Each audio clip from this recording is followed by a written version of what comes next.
just be real. Let's just be honest. Let's just be real. Yeah, let's just be honest. Let's just be real.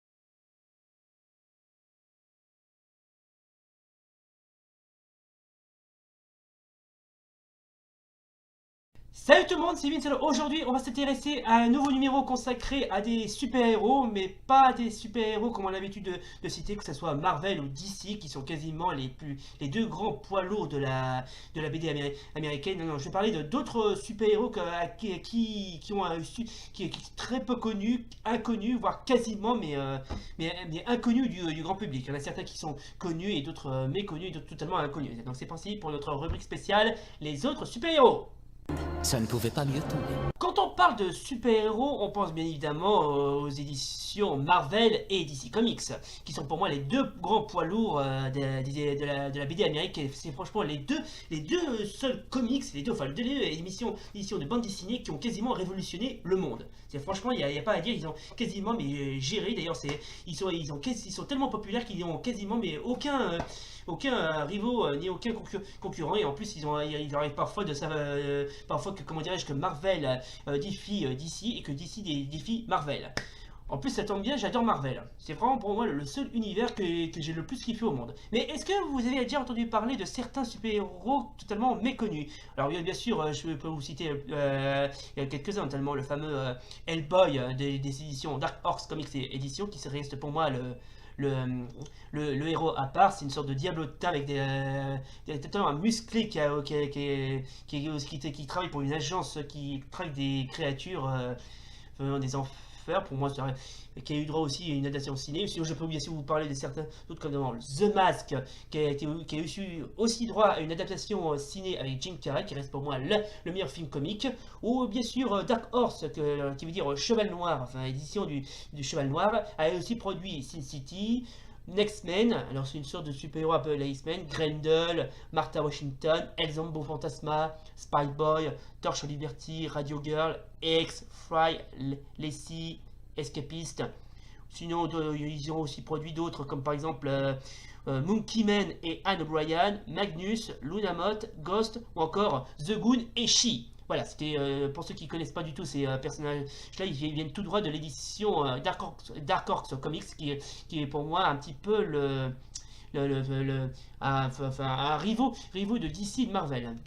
Mais bon, mais mine de rien, cette maison d'édition est bien, mais elle n'arrive pas très bien à la cheville de DC et de Marvel, ce qui est un petit peu dommage. Mais bon, au moins, les BD que j'ai, ainsi que les super-héros les personnages que j'ai cités, notamment les super-héros et Sin City, restent assez agréables à regarder, franchement. Alors pour tous ceux qui se demandent à quoi ressemblent les comics de chez Dark Horse et Édition, bah voici, hein. Alors donc vous avez tout, mais vraiment tout, hein. Alors vous savez en plus, et ce qui est bien dans ce genre de comics, c'est qu'ils ont pas mal aussi intégré pas mal de personnages, notamment sortis de des cinémas, notamment le fameux Predator, voilà. Aussi, ils ont aussi sorti, attendez, je crois qu'ils ont aussi sorti pas mal, notamment la fameuse saga Star Wars, avant que cette dernière soit transférée chez Marvel.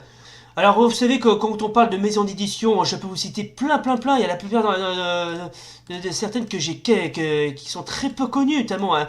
Alors si je vous cite, tiens, AC Comics.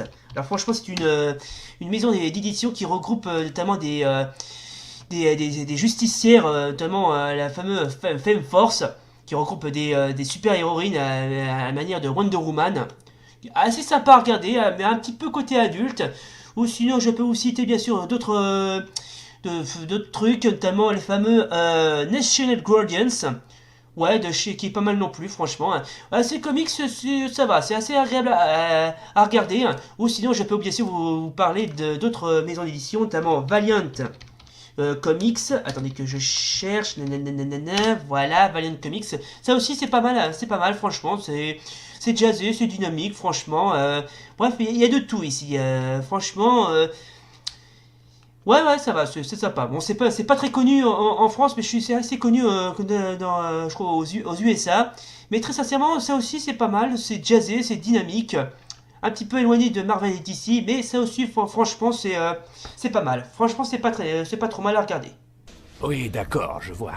Alors Malibu Comics, alors c'est une ancienne maison d'édition qui est apparue dans les années 90 avant de disparaître des kiosques en 1998, ce qui est un petit peu dommage parce que franchement, Malibu Comics c'est vraiment pas mal, c'est jazz, c'est comme pour Valiant et Dark Horse ainsi que AC, c'est jazzé, c'est dynamique, totalement notamment celui-là, Prime, qui a un petit peu une sorte de Superman version bodybuildé, qui a aussi droit à un jeu que j'avais déjà testé sur Sega CD. Franchement, c'est pas mal. Bon, d'accord, ça aussi c'est un petit peu violent. C'est assez un petit côté adulte. Mais franchement, ça aussi, c'est franchement pas mal. Ouais, c'est vraiment c'est grandiose. Franchement, c'est grandiose. Hein.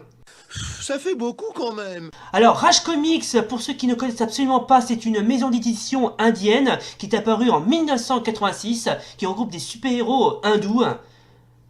Alors tout comme Marvel et DC et autres, moi aussi c'est assez jazzé, c'est assez pas mal, franchement c'est pas trop mal. Ouais, on est vraiment bien éloigné, ça raconte de divers super-héros qui ont des pouvoirs divins. Bref, on est un peu éloigné des super-héros traditionnels, que ce soit Superman, Batman, Spider-Man. Pas mal la métaphore, mais là au moins on comprend. Alors 2000 AD Comics, alors je sais pas si vous connaissez, c'est une maison d'édition de comics anglaise, pas américaine. J'ai longtemps cru que c'était américain, mais non, en fait c'était anglais. Et c'est la maison d'édition qui a produit notamment Judge Dredd, notamment lui là. Attends, il est où Judge Dredd? Bah il est là, bah tiens, il est là. Voilà, c'est voilà le fameux Judge Dredd. Alors franchement, contraire, c'est assez punk, franchement c'est assez jazzé, c'est assez badass. Et franchement, les mecs qui ont conçu, qui ont créé ces personnages et qui ont aussi créé cette maison d'édition ont vraiment un talent fou. Hein. Waouh, c'est vraiment pulp. Effectivement, sur ce point, il n'a pas tout à fait tort. Alors pour ceux qui connaissent, qui ont certainement croisé certains super-héros de maisons d'édition différentes, mais franchement, là tout. Alors voici par exemple, si je peux vous citer celui-là par exemple, voilà. Bah, celui-là, lui c'est Rabbit Claw, un des membres de Cyberforce des éditions Image Comics que j'avais déjà cité. Ensuite, lui là, si je me souviens bien, c'est le Super Patriote qui apparaît dans la maison, la maison d'édition Image Comics. Ouais, ça va. Alors elle, c'est Wishbell. Alors je suppose que vous avez certainement déjà entendu parler d'elle. Elle fait partie des grandes super-héroïnes après Wonder Woman et si je peux citer, je sais pas, la sorcière rouge dans Marvel. Franchement, celle-là, elle est vachement bien. Elle a eu le droit à une adaptation en série TV, je crois, et qui apparaît également dans la maison d'édition Image. Ensuite, alors lui là, c'est Madman. Alors lui là, franchement, il a pas, je sais pas d'où il sort celui-là, mais à ce qu'il peut, mais d'après ce que mes sources, il apparaît également dans une ancienne, enfin il est apparu dans une ancienne maison d'édition qui s'appelle Tundra Comics, c'est apparu en 1993. Et ensuite, quand la maison d'édition, il a totalement disparu jusqu'à ce qu'il refasse surface. Et il a commencé à refaire surface, mais après il a commencé à apparaître dans Dark Horse Comics, je crois. Bref, un super-héros assez bizarre et intrigant, mais assez sympa. Alors lui, je suppose que vous le connaissez, c'est Judge Dredd. Alors lui, Judge Dredd, il apparaît dans... Alors c'est pas un super-héros américain comme on a coutume de dire, c'est un super-héros apparu dans une maison d'édition anglaise qui est 2000 AD Comics, si je me trompe pas. De toute façon, je vous présenterai aussi 2000 AD, qui est pas mal non plus.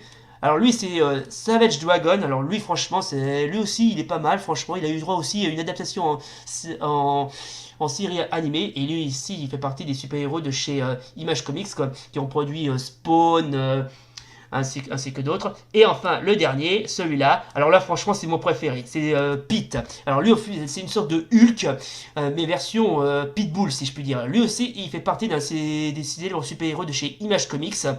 Franchement, lui aussi, il est pas mal, hein, il est badass, il est métal, et un léger très sauvage. Franchement, il est vachement pas mal, celui-là. Donc, alors, Pete, vous savez que, comme je viens de vous dire, c'est une sorte de Hulk version métal. D'ailleurs, c'est vraiment Hulk version métal. D'ailleurs, prenez-le ou pas, mais il apparaît dans un comics de Marvel où il affronte Hulk. D'ailleurs, le voici. D'ailleurs, voici Hulk versus Pete. Alors franchement, c'est vraiment vraiment comme on a dit que le titre, c'est vraiment le combat du siècle. C'est vraiment un duel de poids lourd, si je puis dire. Hein. En plus, la couverture est vraiment badass. Vraiment badass. Et genre, Image Comics, je suppose que vous avez certainement entendu parler, c'était d'ailleurs une maison d'édition, cette maison d'édition existe toujours, et c'est elle qui a produit notamment la fameuse série Spawn, qui a eu droit à une adaptation en film qui malencontreusement ne respecte pas du tout le comics, qui est un petit peu dommage, qui a eu aussi droit à une adaptation en série animée qui, elle, au moins, respecte bien la BD. Franchement, c'est vraiment la maison d'édition qui a vraiment le plus marché après Marvel et DC, ainsi que Dark Horse et j'en passe des meilleurs. Sinon, il y a aussi, en ce qui concerne la série, ah oui, Jean 13. Alors, comme Jean 13, qui n'a pas eu droit, qui n'a pas pu avoir d'adaptation en série animée, par contre, elle a eu droit à un film animé, mais contrairement... tout comme, comment dirais-je, le film Spawn, qui a un film en live, le film animé de Jean 13, je saurais pas dire, mais franchement, je l'ai trouvé mais moins bien.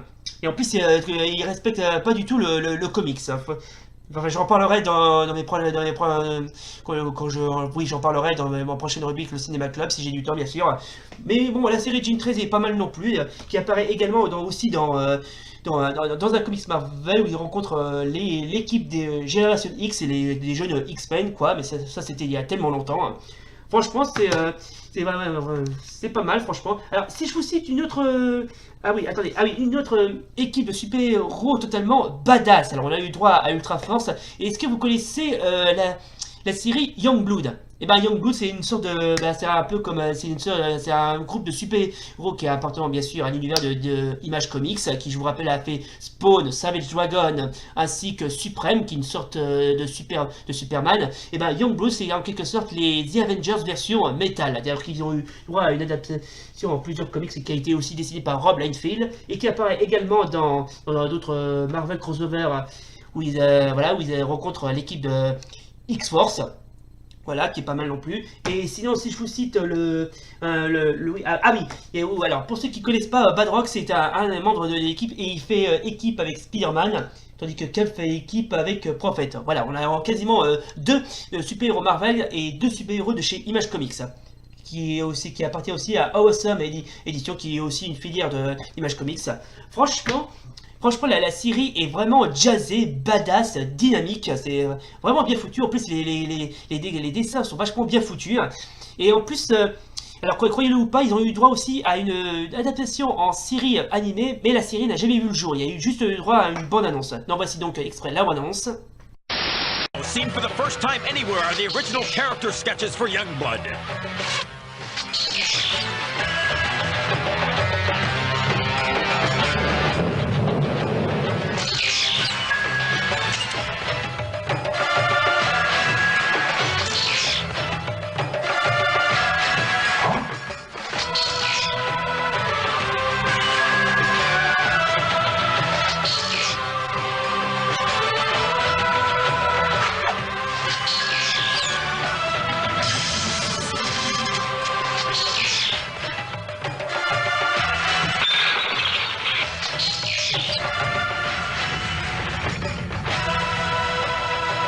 To Hero for regular updates on this scorching new program.